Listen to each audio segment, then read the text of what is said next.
বলক আজি বাগানত কেনেকৈ কাম হয় দেখুৱা গৈ আপোনালোকক।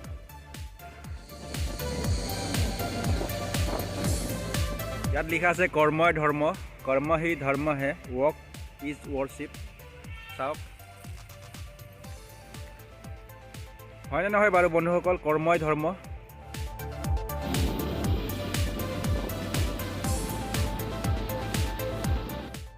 বৰ্তমান আহি বাগানৰ মাজত উপস্থিত হৈছোঁ।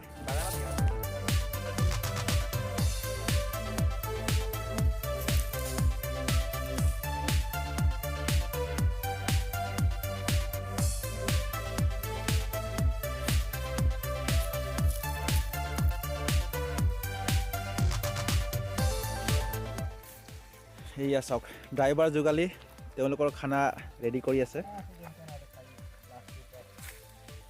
বাগানৰ মাজত পিকনিক ন।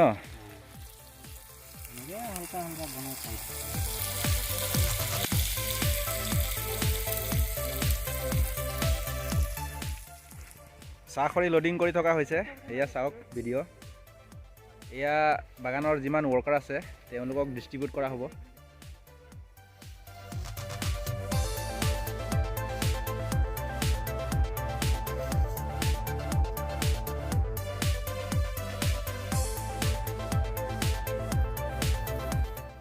বন্ধুসকল আপোনালোকে যদি মোৰ এই ভিডিঅ'টি চাই আছে তেন্তে নিশ্চয় মোৰ চেনেলটি ছাবস্ক্ৰাইব কৰি দিব। এনেকৈয়ে লগ পাই থাকিম আপোনালোকৰ লগত ভিডিঅ'ৰ জৰিয়তে।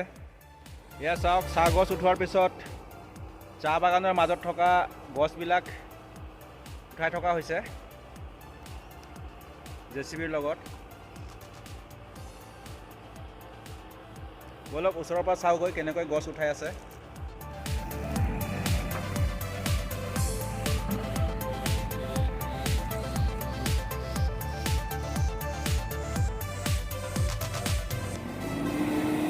এই গছজোপা উঠাই দিয়া হ'ব এতিয়া চাওক।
চাওক কেনেদৰে গছটো পেলাই দিয়া হৈছে।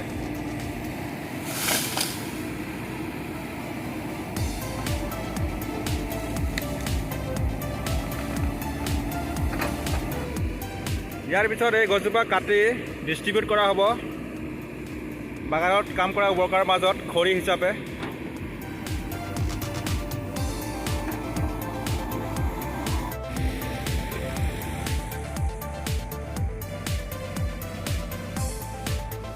এনেকৈ এজোপা এজোপা কৰি প্ৰত্যেকজোপা গছকে উঘালি পেলোৱা হ'ব।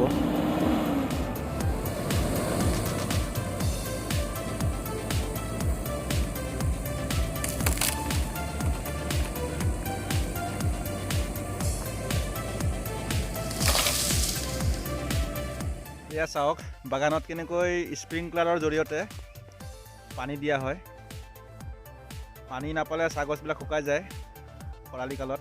এতিয়া ডিচেম্বৰ মাহত প্ৰায় বৰষুণ নাইকিয়া বুলি ক'ব পাৰি, সেয়েহে পানী যোগান ধৰা হয় চাহ গছবিলাকত। চাওক এয়া স্প্ৰিংকলাৰ লগোৱা হৈছে। এইটো হ'ল স্প্ৰিংকলাৰ, ইয়াৰ জৰিয়তে পানী দিয়া হয়।